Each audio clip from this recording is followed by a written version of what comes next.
এক রাজ্যের এক সাধারণ গরিব মেয়ে, নাম তার কুমারী। সে সুন্দরী হলেও ভাগ্যের দিক দিয়ে ছিল বড্ড বঞ্চিত। গ্রামের লোকেরা তাকে অবহেলা করত, কারণ সে দরিদ্র। বাবা মা আত্মীয় বলতে কেউ ছিল না তার। একেবারে অনাথ বলেই সবাই তাকে বোঝা মনে করত। শোন বাপু, তোকে কিন্তু আমি বিনা পয়সায় 3 বেলা খাবার দিতে পারবো না। যদি আমার বাড়ির কাজগুলো ঠিক মতো করতে পারিস তবে 1 বেলা খেতে দেব তোকে। ঠিক আছে গিন্নিমা, আমাকে আপনি 1 বেলা খাবার দিলেই আমার চলবে। ঠিক আছে, যা তাহলে রান্নাঘরে গিয়ে রান্নাটা চাপিয়ে দেখুন। এরপর কুমারী মোড়ল গিন্নির কথা মতো মোড়ল গিন্নির রান্নাঘরে গিয়ে কাজ করতে থাকে। মোড়ল গিন্নি মা আমায় যতই কাজ করুক না কেন, সে যদি আমায় 1 বেলা খাবার খেতে দেয় তবু আমি এই বাড়িতেই আসবো। আসলে এই বাড়িতে আসার উদ্দেশ্য আমার শুধু খাওয়া নয় যে মোড়ল কর্তার একমাত্র ছেলেকে এক নজর দেখা। তাকে এক নজর দেখলেই তো সারাটা দিন আমার আর খিদেই লাগে না। কি জানি কি আছে তার মধ্যে। রান্নাঘরে কাজ করতে করতে কুমারী এসব কথা বলতে থাকে। ঠিক তখনই মোড়লের ছেলেটি রান্নাঘরে প্রবেশ করে। মা, আরে ও মা, রান্না হলো নাকি? আমার তো খিদে পেয়েছে। ছোট কর্তা, মানে হ্যাঁ, রান্না প্রায় হয়ে এলো। আপনি একটু খাবার ঘরে গিয়ে বসুন, আমি এক্ষুনি আপনার খাবার বেড়ে দিচ্ছি। ঠিক আছে ঠিক আছে, দেরি করিস না যেন। খাওয়া শেষে আমায় আবার গুরুত্বপূর্ণ একটা কাজে যেতে হবে। এরপর মোড়লের ছেলে রান্নাঘর থেকে বেরিয়ে যায়।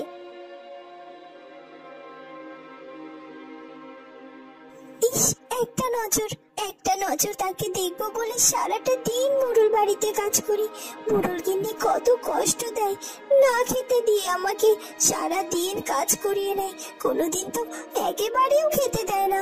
তবু আমি এখানে কাজ করতে কত ভালোবাসি, শুধুমাত্র এই মানুষটার জন্য। আমি সুমনকে খুব ভালোবাসি, কিন্তু কোনোদিন কি বলতে পারবো তাকে এই কথা? কোনোদিনও কি এই কুমারীর ভালোবাসা সার্থক হবে? মনের কোণে সুপ্ত ভালোবাসা জমিয়ে রেখেই দিনের পর দিন পার হয় কুমারীর।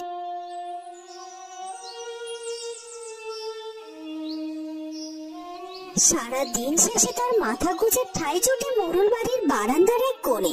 তবুও সে মোড়ল বাড়িতেই পড়ে থাকে, শুধুমাত্র তার ভালোবাসার মানুষটির জন্য।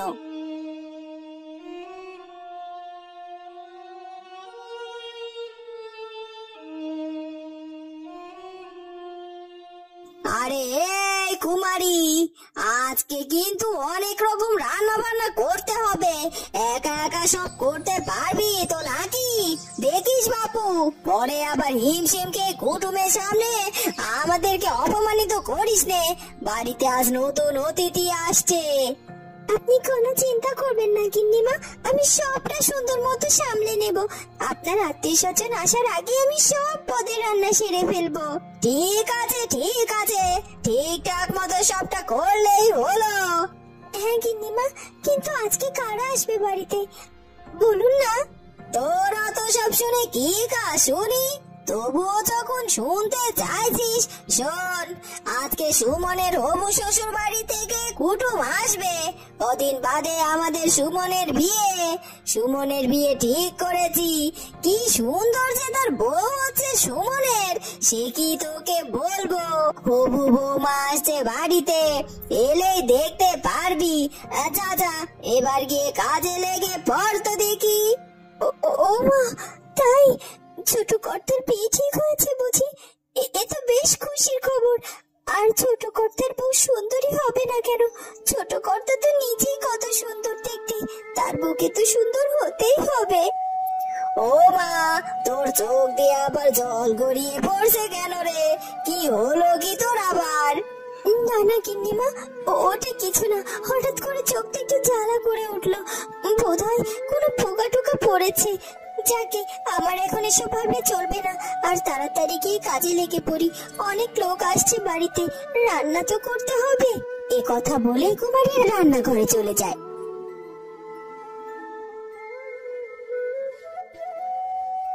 রান্নাঘরে গিয়ে সবার চোখের আড়ালে একা একাই কাঁদতে শুরু করে। ছোট কর্তার বিয়ে ঠিক হয়ে গেল,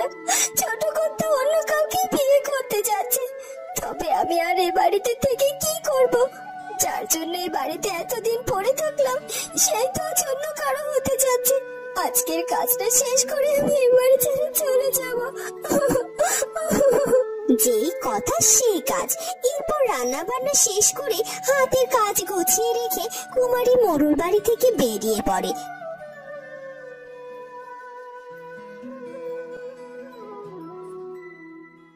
একা একা হাঁটতে হাঁটতে জঙ্গলের গহীনে হারিয়ে যায় সে। ছোট কর্তার বিয়ে হচ্ছে বলে আমি নিজের চোখে তার বিয়ে দেখতে পারবো না বলে বেরিয়ে এলাম মোড়ল বাড়ি থেকে। তবে মোড়ল বাড়ি থেকে যে বেরিয়ে এলাম, এখন আমি কোথায় যাব, কি খাবো আর কোথায় বা থাকবো? আমার যে মাথা গোজার ঠাইটুকু নেই। তাহলে কি আবার আমাকে মোড়ল বাড়িতে ফিরে যেতে হবে? অনেকটা সময় ধরে কান্নাকাটি করার পর হঠাৎ সে দেখতে পায় সেখানে অনেক ফুল গাছ। ও মা, এখানে তো দেখছি অনেক ফুল গাছ।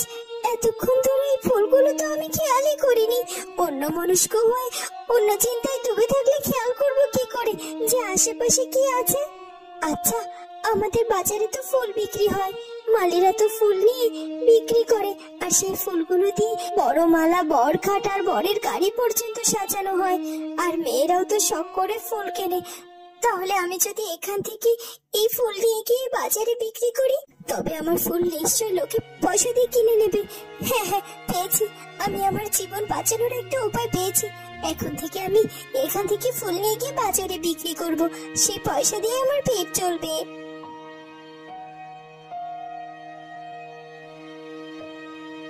এরপর কুমারী ফুল গাছ থেকে ফুল ছিঁড়তে শুরু করে। যে না সে একটি ফুল ছিঁড়ে নেয়।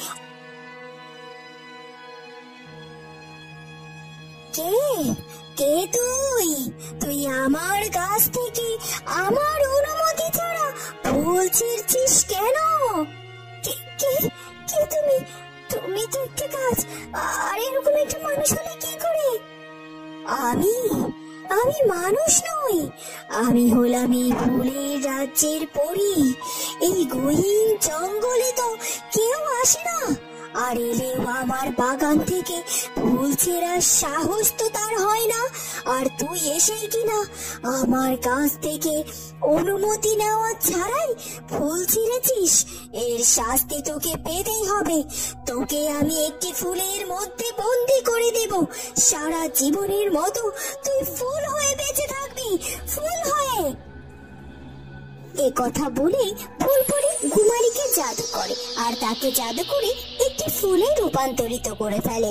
ফুল হয়ে ফুলকুমারী আকুতি মিনতি করে ক্ষমা চাইতে থাকে ফুলপরির কাছে। আমায় ক্ষমা করে দাও, আমায় ক্ষমা করে দাও তুমি। আমি সত্যিই জানতাম না যে এই বাগান কোনো ফুলপরির, আর এই বাগানের ফুল ছিঁড়লে শাস্তি পেতে হবে। আর আমি যদি সেটা জানতাম তাহলে কোনোদিনও কখনো এই অন্যায় কাজ করতাম না।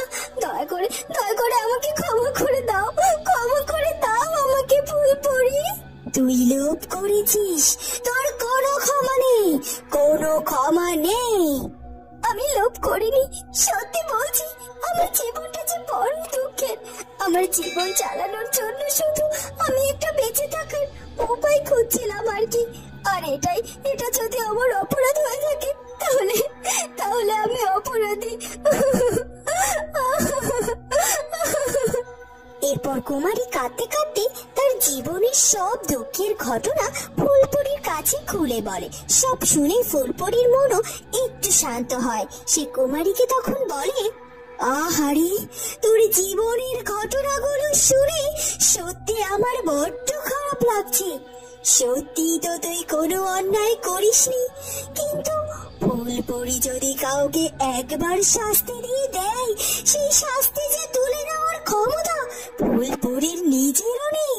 আমি যে তোকে শাস্তি দিয়ে ফেলেছি, এখন তো আমার আর কোনো উপায় নেই। আমি নিজে তোকে এই ফুলবন্দি জীবন থেকে যে মুক্ত করতে পারবো না।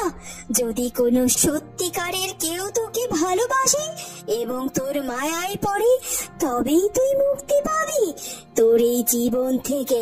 আর ততদিন পর্যন্ত তুই এখানে এভাবেই ফুলপরি হয়ে বেঁচে থাকবি।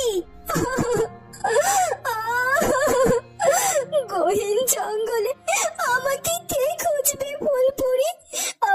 আমার তো আত্মীয় স্বজন বলতে কেউ নেই, কেউ আমার খোঁজ করবে না।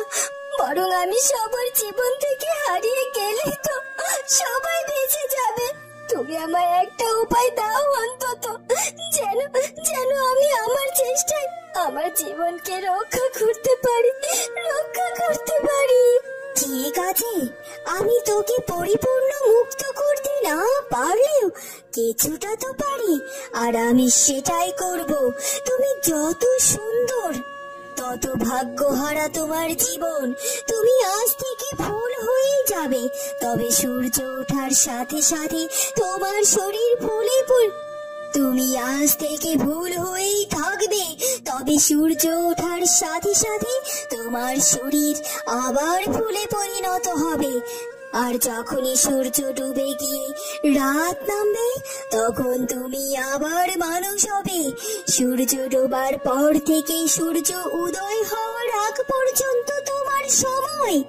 এর মধ্যে যদি তুমি পারো কোনো মানুষকে তোমার ভালোবাসার মায়ায় আটকাতে, আর সে যদি চায় ভালোবেসে তোমার সাথে সারা জীবনের জন্য থাকতে, তবেই তুমি মুক্তি পাবে তোমার এই ফুলবন্দি ফুলকুমারী হয়ে থাকা জীবন থেকে।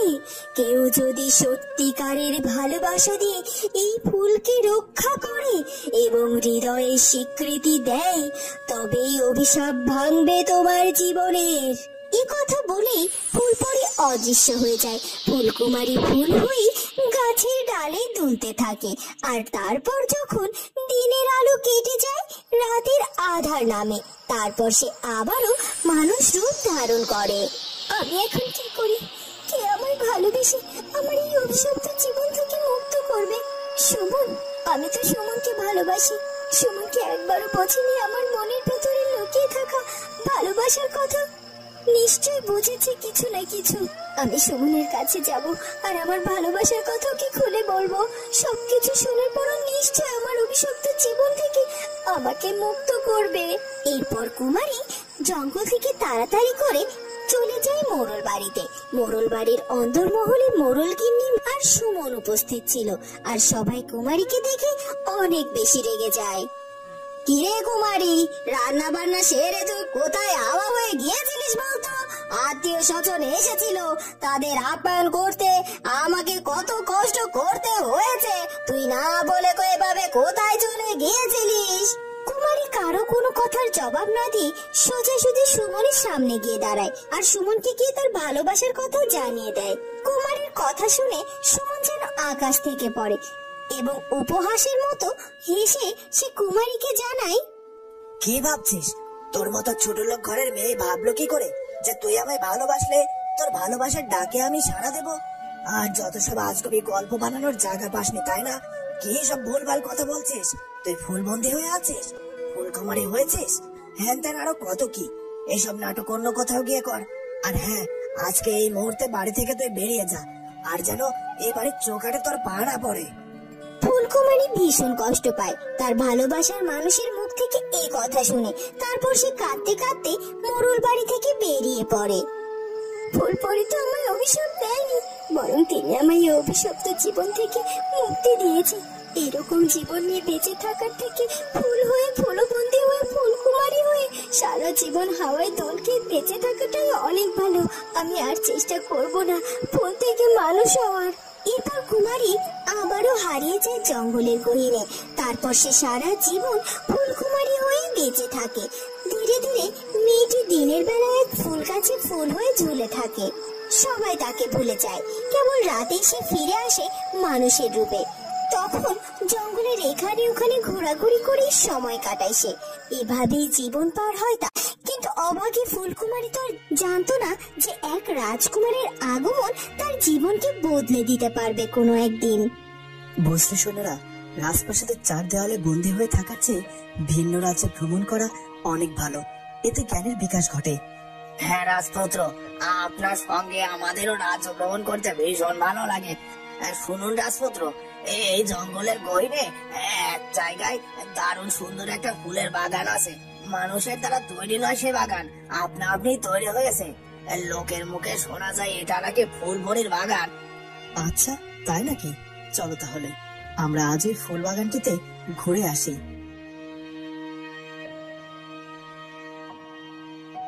এর এরপর সেদিন পাশের রাজ্যের রাজকুমার চন্দ্রকুমার জঙ্গলের মধ্যে থাকা ফুলের বাগান ভ্রমণ করতে এসে একটি অদ্ভুত ফুল দেখে মুগ্ধ হয়।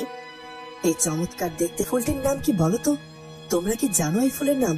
কি সুন্দর সুবাস এই ফুলের! আমি তো আগে কখনো এই ফুল দেখিনি।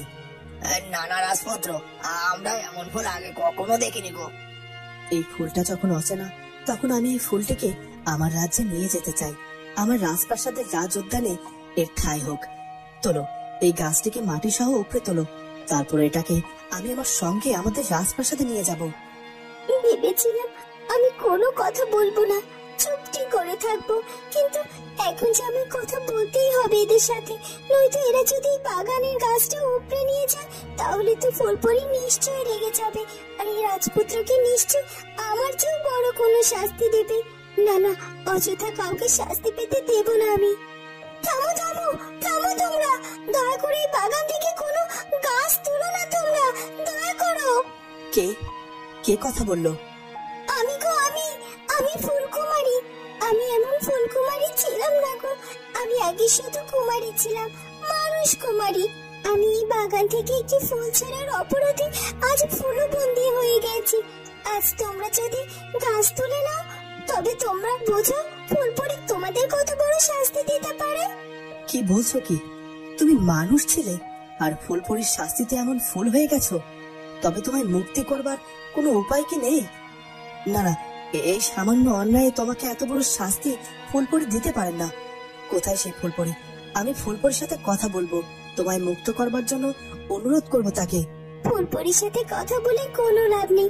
আমি এখান থেকে কখনো কোনো দিনও মুক্ত হতে পারবো না, কারণ আমার মুক্ত হওয়ার পথ যে বন্ধ। আমার যে ভালোবাসার মতো কেউ নেই, তাই আমি কখনো কোনো দিনও এখান থেকে মুক্তি পাবো না, কখনোই না।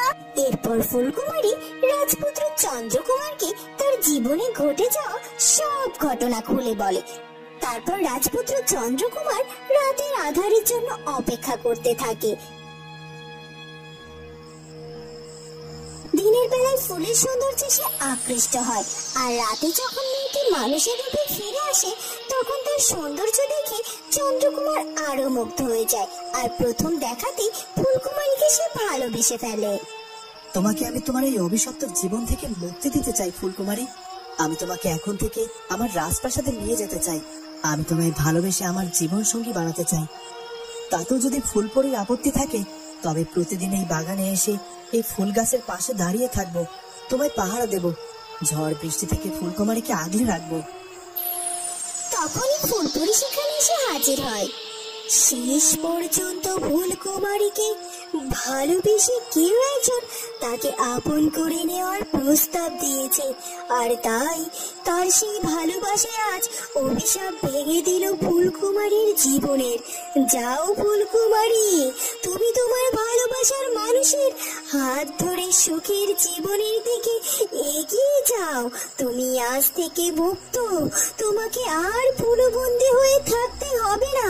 আজ থেকে তুমি ফুলকুমারী নও, তুমি যে মানুষ কুমারী, তুমি মুক্ত, আর তুমি তোমার জীবনে সঠিক ভালোবাসার মানুষ পেয়েছো, আর তোমার কিচ্ছু দরকার নেই। এই কথা বলেই পরীটি সেখান থেকে অদৃশ্য হয়ে যায়। সত্যি সত্যি রাজকুমার, আজ আজ আপনার ভালোবাসার কারণে আমার জীবনের সমস্ত অভিশাপ কেটে গেছে। আমি আবার মুক্ত হতে পেরেছি, আর আমি তো কখনো কোনোদিনও ভাবতে পারিনি যে সত্যি কেউ আমাকে এভাবে ভালোবাসবে। সত্যি সত্যি আমি আপনাকে পেয়ে মহাধন্য রাজকুমার, মহাধন্য। ফুলকুমারী আবারও স্থায়ীভাবে মানুষের রূপে ফিরে আসে। রাজপুত্র চন্দ্র কুমারীকে নিয়ে রাজপ্রাসাদে যায়। কুমারীর ফুলকুমারী হয় জীবনকে ধন্য ধন্য বলতে থাকে, আর এদিকে ফুলকুমারী রাজপ্রাসাদে এসে রাজপুত্রের সঙ্গে সুখে শান্তিতে জীবন যাপন করতে থাকে। বন্ধুরা, কেমন লাগলো আমাদের আজকের গল্পটি? যদি ভালো লাগে তাহলে অবশ্যই আমাদের চ্যানেলটিকে সাবস্ক্রাইব করে দিও। দেখা হবে নতুন কোনো গল্প নিয়ে। সে পর্যন্ত ভালো থেকো, ধন্যবাদ।